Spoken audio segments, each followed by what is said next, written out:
when the Buddha's words became a canon. The development and history of the Pali Canon by the Backyard Buddhist. There's something deeply humbling about holding a Buddhist text in your hands. Whether it's the Dhammapada, the Majjhima Nikaya, the Samyutta Nikaya, or one of those great heavy volumes of the Vinaya, it's easy to forget that what we're holding is not just a book, it's a survivor. The Pali Canon didn't fall out of the sky fully formed. It wasn't handed down as a leather-bound scripture, printed, indexed, cross-referenced, and ready for devotional use.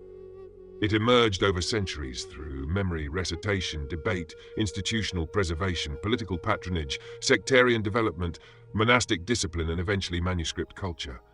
And that matters. Because when we talk about the Pali Canon, we're not simply talking about what Buddhists believe. We're talking about one of the most extraordinary acts of religious memory in human history. We're talking about communities of monks and nuns who believed that the words of the Buddha were worth preserving with care. We're talking about oral specialists who memorized entire collections. We're talking about councils, some more historically secure than others. We're talking about Sri Lanka, South Asia, Southeast Asia, colonial-era scholarship, modern translation, digital archives, and the ongoing question that still matters to practitioners today. How do we receive ancient teachings honestly, without turning either tradition or skepticism into an idol? That's the spirit in which I want to approach the Pali Canon. Not as a fundamentalist, not as a cynic, but as a Buddhist who bows to the tradition while also respecting evidence. First, what is the Pali Canon? The Pali Canon is the scriptural collection preserved by the Theravāda Buddhist tradition. It is often called the Tipiṭaka, which means 3 baskets. Those 3 baskets are the Vinaya Pitaka, the basket of discipline, the Sutta Pitaka, the basket of discourses, and the Abhidhamma Pitaka, the basket of further teaching, analysis, or systematic doctrine. The Vinaya concerns the life of the monastic community. It contains rules, procedures, origin stories, legal structures, and examples of how the early Saṅgha regulated itself. The Sutta Pitaka contains discourses attributed mostly to the Buddha, though some are attributed to major disciples. This is where we find many of the teachings most familiar to Buddhists: the 4 Noble Truths, the Noble Eightfold Path, dependent origination, the 5 aggregates, the 3 marks of existence, loving-kindness, mindfulness, concentration, and liberation. The Abhidhamma Pitaka is different in tone. It is more analytical, more technical, more scholastic. It takes the living teachings of the discourses and arranges experience into precise categories: mind, mental factors, matter, conditional relations, processes of cognition. It's not light reading, but it shows us something important. Early Buddhism was not only devotional or meditative, it was also deeply analytical. Now we need to say something carefully here. The Pali Canon is not the only Buddhist canon. There are also vast bodies of Buddhist literature preserved in Chinese, Tibetan, Sanskrit, and other languages. Mahayana Buddhists revere many texts not accepted as canonical in the Theravāda tradition. Different early Buddhist schools had their own collections, and these collections did not always contain exactly the same texts in exactly the same order. So when we say the Buddhist canon, we have to be careful. The Pali Canon is not the whole of Buddhism, but it is the most complete surviving early Buddhist canon in an Indic language, and that makes it historically priceless. The word Pali doesn't mean what many people think it means. A lot of people assume that Pali was simply the language of the Buddha. That may be true in a devotional sense for some Theravāda Buddhists, but historically it's more complicated. Pali is a Middle Indo-Aryan language. It is related to, but not identical with, Sanskrit. It is also not simply identical with Magadhi, the language or dialect associated with the region of Magadha, where the Buddha spent much of his teaching life. The Buddha almost certainly taught in local Middle Indo-Aryan dialects rather than in elite Sanskrit. But the Pali of the canon is a literary language. It reflects a tradition of preservation, standardization, and recitation. The word Pali itself originally seems to have meant something like text or canonical line. Over time, the name of the textual tradition became the name of the language. That's a fascinating thing. The language became sacred because it carried the text, not because the syllables were magical in themselves, but because communities entrusted awakening teaching to them. and that's part of the beauty of it. Pali is not merely a language, it is a vessel. Before there were books, there were bodies. For centuries, the teachings were transmitted orally. That's hard for modern people to grasp. We live in a world where memory has been outsourced. We save contacts in phones, we bookmark pages, we search databases, we copy and paste. We assume that knowledge lives somewhere outside us. But ancient India had powerful oral cultures. Sacred and philosophical teachings were often preserved through repeated recitation, communal rehearsal, rhythmic structure, numbered lists, repetition, and formulaic phrasing. If you've ever read the Pali Suttas and wondered why they repeat themselves so much, this is part of the reason. Repetition was not a flaw, it was technology. The repeated formulas helped preserve the teaching.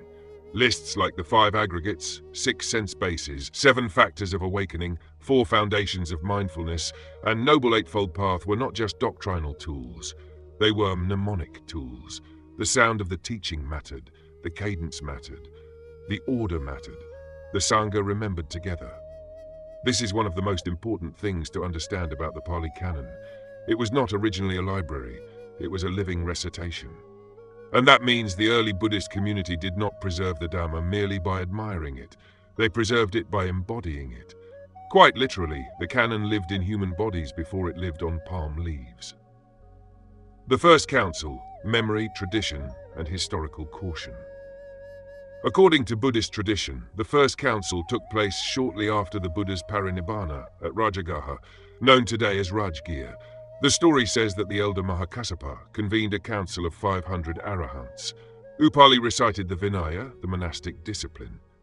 Ananda, the Buddha's attendant and cousin, recited the discourses. This is where the famous phrase "Evam me suttam," thus have I heard, becomes so important. Ananda had heard the teachings, he had accompanied the Buddha, he had remembered, and the community, according to the tradition, confirmed the teachings by collective recitation. Now, historically, scholars are cautious about taking the First Council narrative as a literal transcript of events. We do not have independent archaeological evidence proving that such a council happened exactly as later texts describe it. Different Buddhist traditions preserve different accounts, and the texts describing the council were themselves preserved within religious communities with theological and institutional interests. But even if the traditional narrative cannot be verified in every detail, it tells us something true about the early Buddhist imagination. The Dhamma was not understood as private inspiration. It was communal memory. The teaching belonged to the Saṅgha. And from the beginning, at least as the tradition remembers itself, Buddhism was concerned with preservation. What did the Buddha teach? How should monks and nuns live? What counts as authentic Dhamma? These questions did not arise centuries later. They arose almost immediately. The Second Council: Discipline and the Shape of Community. The Second Council is generally regarded as more historically plausible than the first. It is traditionally placed at Vesali, roughly a century after the Buddha's passing. The issue was not abstract metaphysics, it was discipline. Some monks were accused of permitting practices that others considered violations of the Vinaya.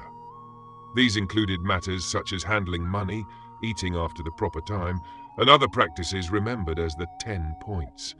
That may sound small, but in monastic life, small things are not always small. Discipline shapes identity.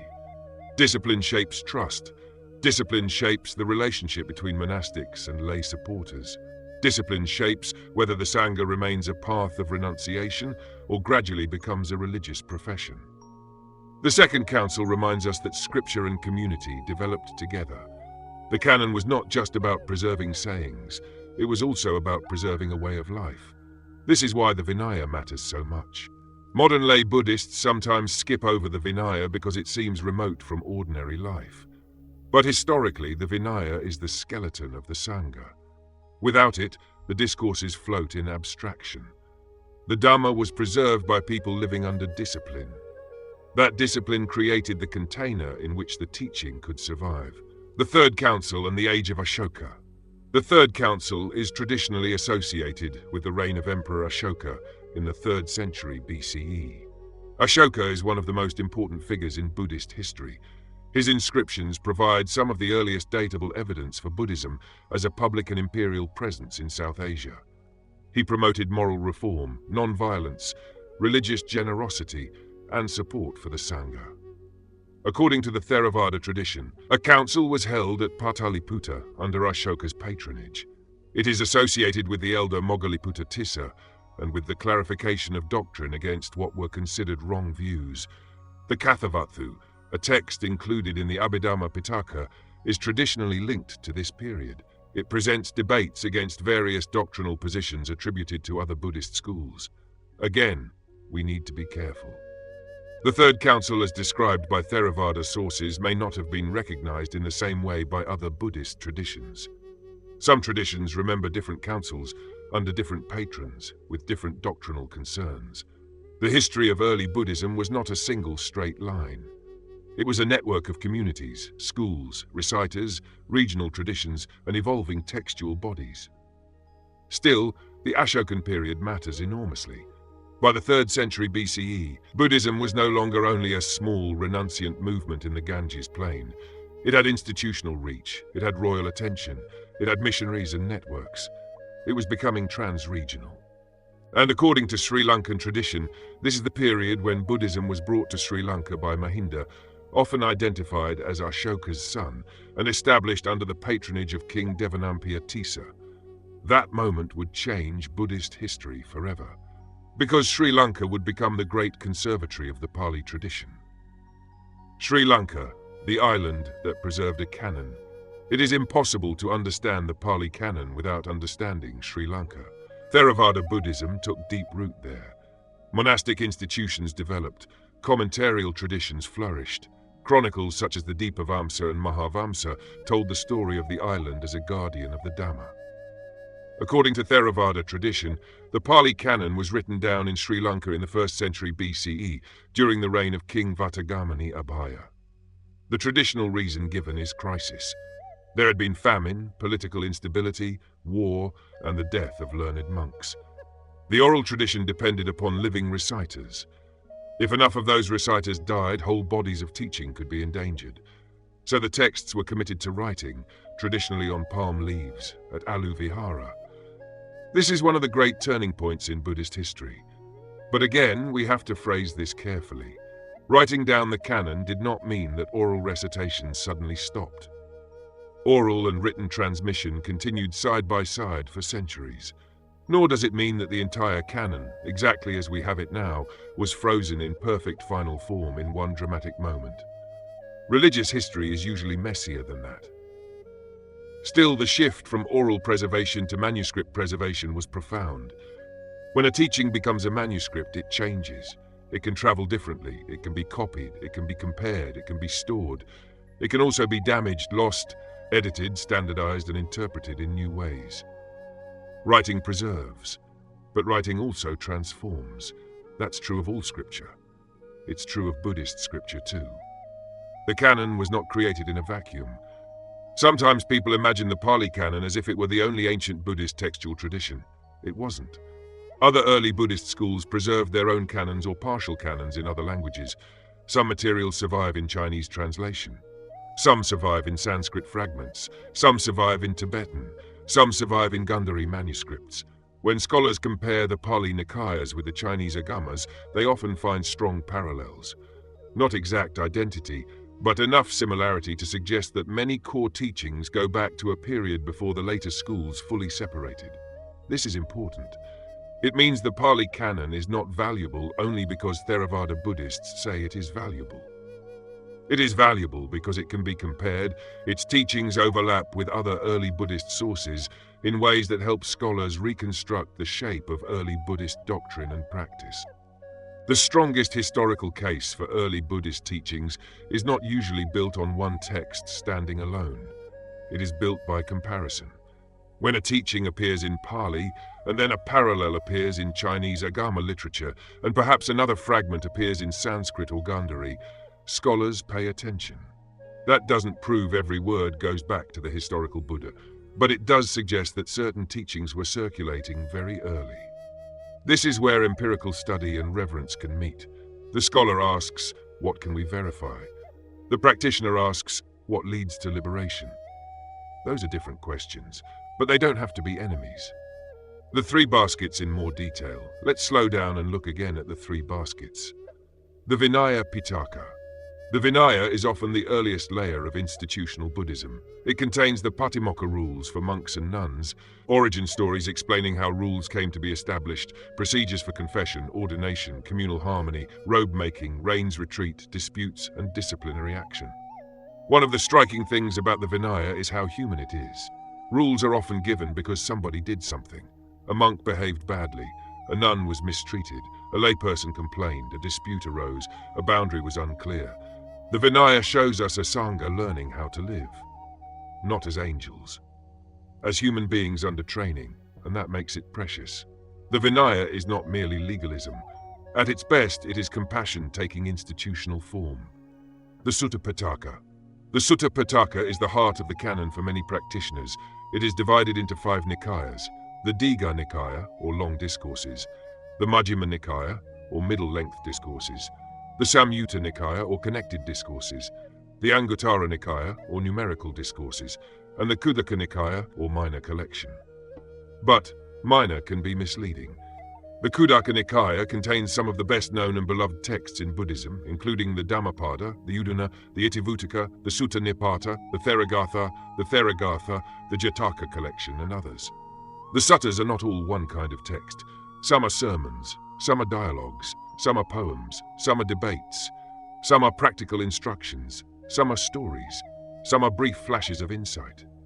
This variety matters because the Buddha's teaching was not given as a systematic textbook.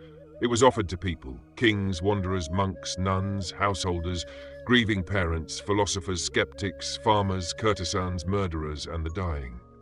The Dhamma is contextual. The canon preserves that. The Abhidhamma Pitaka. The Abhidhamma is the most technical of the 3 baskets. It systematizes experience into categories. It analyzes mind and matter. It maps mental factors. It studies conditionality in a highly refined way.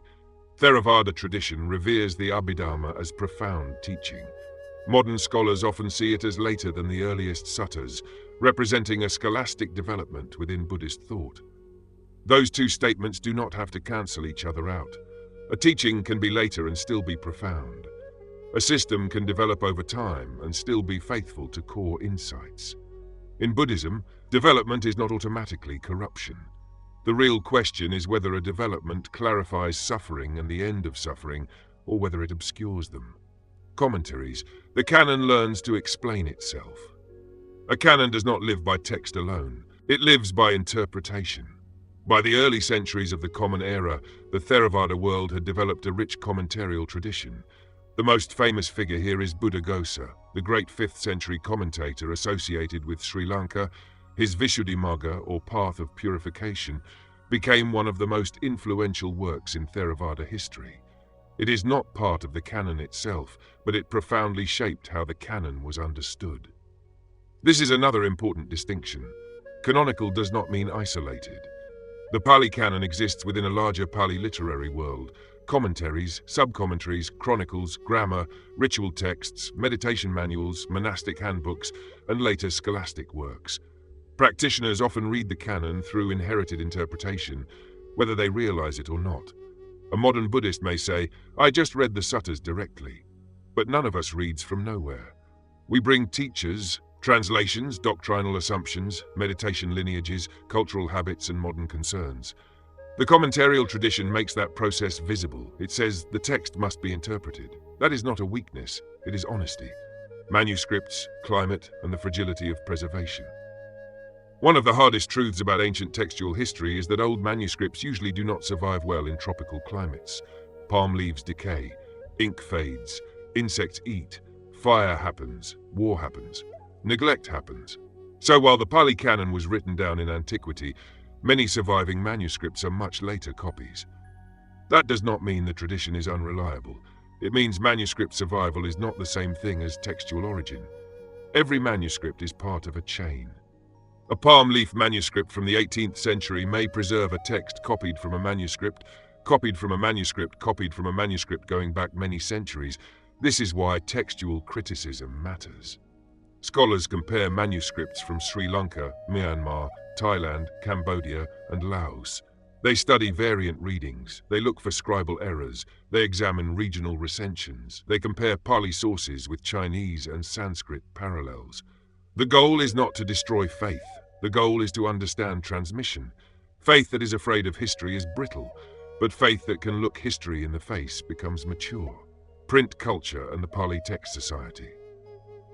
In the 19th century, the Pali Canon entered a new phase: print. European scholars, Asian monks, colonial institutions, and Buddhist reformers all played roles in making Pali texts available in printed editions. The Pali Text Society, founded in 1881 by T.W. Rhys-Davids, became especially important. It published Roman script editions of Pali texts, translations, dictionaries, grammars, and journals. We should be grateful for this work, but also honest about its context. Colonial-era scholarship was not neutral. It often carried Western assumptions about religion, progress, race, pure origins, and textual authority. Some scholars privileged texts over living practice. Some imagined original Buddhism in ways that served Protestant or rationalist ideals. At the same time, the printed editions made enormous contributions. They allowed scholars and practitioners around the world to study the canon more systematically. They helped preserve texts. They made comparison easier. They created tools that modern translators still rely on. History is rarely simple. The Pali Canon in print was both a scholarly achievement and part of a colonial encounter. We need to be honest about both. The digital canon today, the Pali Canon, has entered yet another phase. Digital editions, searchable databases, online translations, parallel text tools, and global access have changed how people encounter the canon. A person sitting in Georgia, London, Colombo, Bangkok, Yangon, or Melbourne can search the Nikayas in seconds. We can compare translations, we can look at Pali terms, we can read commentarial references, we can listen to chanting, we can download texts that once required access to specialized libraries. That is astonishing. But digital access also creates new dangers. Searchability can flatten context. A verse can be pulled out of its setting. A translation can be mistaken for the original. A single English rendering can become the basis for a whole argument. Artificial intelligence can summarize texts without understanding practice. The canon is more available than ever. But availability is not the same as wisdom. In fact, the easier a sacred text becomes to access, the more responsibility we have to approach it humbly. The Pali Canon is not a quote mine. It is a path. Is the Pali Canon the word of the Buddha? Now we come to the question many people really want to ask. Is the Pali Canon actually the word of the Buddha? The honest answer is layered. From the standpoint of Theravāda tradition, the canon preserves the Buddha's teaching as handed down by the Saṅgha. From the standpoint of modern historical scholarship, the canon contains many very old materials, including teachings that likely go back to the earliest Buddhist communities. But it also contains layers, editorial shaping, later organization, and scholastic development. So we should avoid two extremes. The first extreme says, every word in the canon is a verbatim transcript from the historical Buddha. That is difficult to defend historically. The second extreme says, because the canon developed over time, it tells us nothing reliable about early Buddhism. That is also too simplistic. Oral cultures can preserve material with remarkable discipline. Communal recitation can stabilize texts. Cross-traditional comparison supports the antiquity of many teachings. The existence of development does not mean invention from nothing. So I would put it this way. The Pali Canon is not a stenographic recording. It is a disciplined religious memory. And that memory is historically layered. For me, that does not make it less beautiful. It makes it more human. Why the canon matters to practice. As practitioners, we don't read the Pali Canon merely to win historical arguments. We read it because it keeps calling us back to essentials: suffering, craving, impermanence, not self, ethical restraint, mindfulness, concentration, wisdom, compassion, liberation. Again and again, the canon refuses to let Buddhism become vague spirituality. It asks, are you suffering? Do you understand why? Are you clinging? Are you training your speech? Are you guarding the mind? Are you living harmlessly? Are you seeing things as they are? Are you practicing or merely admiring practice? That's why this ancient body of literature still matters. Not because it is old. Plenty of old things are not wise. The canon matters because it keeps pointing to the end of suffering, the canon as a human achievement. When I think about the Pali Canon, I try to hold two truths together. First, this is sacred literature. It has shaped countless lives. It has guided monks and nuns, kings and villagers, scholars and meditators, reformers and hermits. People have chanted it, copied it, carried it, hidden it, printed it, translated it, and died preserving it. Second, it is a human achievement. It came through human memory, human institutions, human conflict, human devotion, human fragility, and human care. And maybe that is exactly what makes it so moving. The Dhamma did not float above history untouched. It entered history. It entered bodies, it entered language, it entered palm leaves, it entered monasteries, it entered arguments, it entered printing presses, it entered databases, and now somehow it enters our ears through a video, a recording, a phone, a tablet, or a book on the bedside table. That is transmission, not perfect, not mechanical, but alive. A middle way between blind faith and flat skepticism. I think we need a middle way in how we approach Buddhist scripture. Blind faith says, don't ask questions. Flat skepticism says, questions are all there is. But Buddhist practice asks something deeper. It asks us to investigate, not with cynicism, with care, not with laziness, with discipline, not to tear down the tradition, but to understand what has been entrusted to us. The Pali Canon is not a museum artifact. It is not merely an academic object. It is not simply a Theravāda possession. It is one of the great inheritances of the Buddhist world.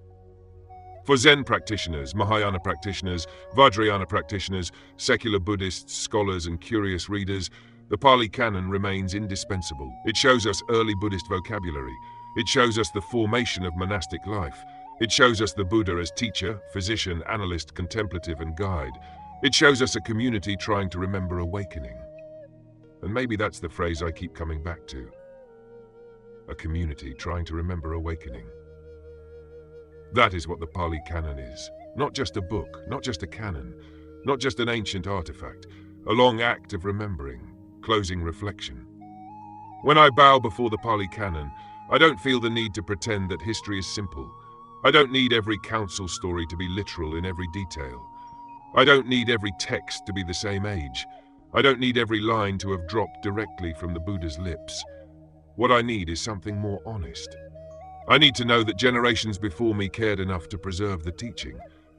I need to know that the Dhamma survived famine, politics, sectarian division, manuscript decay, colonial interpretation, and modern distraction. I need to know that when I open these texts, I am entering a conversation older than my opinions, and I need to ask whether I am willing to do what the texts ask of me. Not merely read, not merely quote, not merely admire. Practice. Because the Pali Canon was not preserved so that we could become experts in Buddhist history.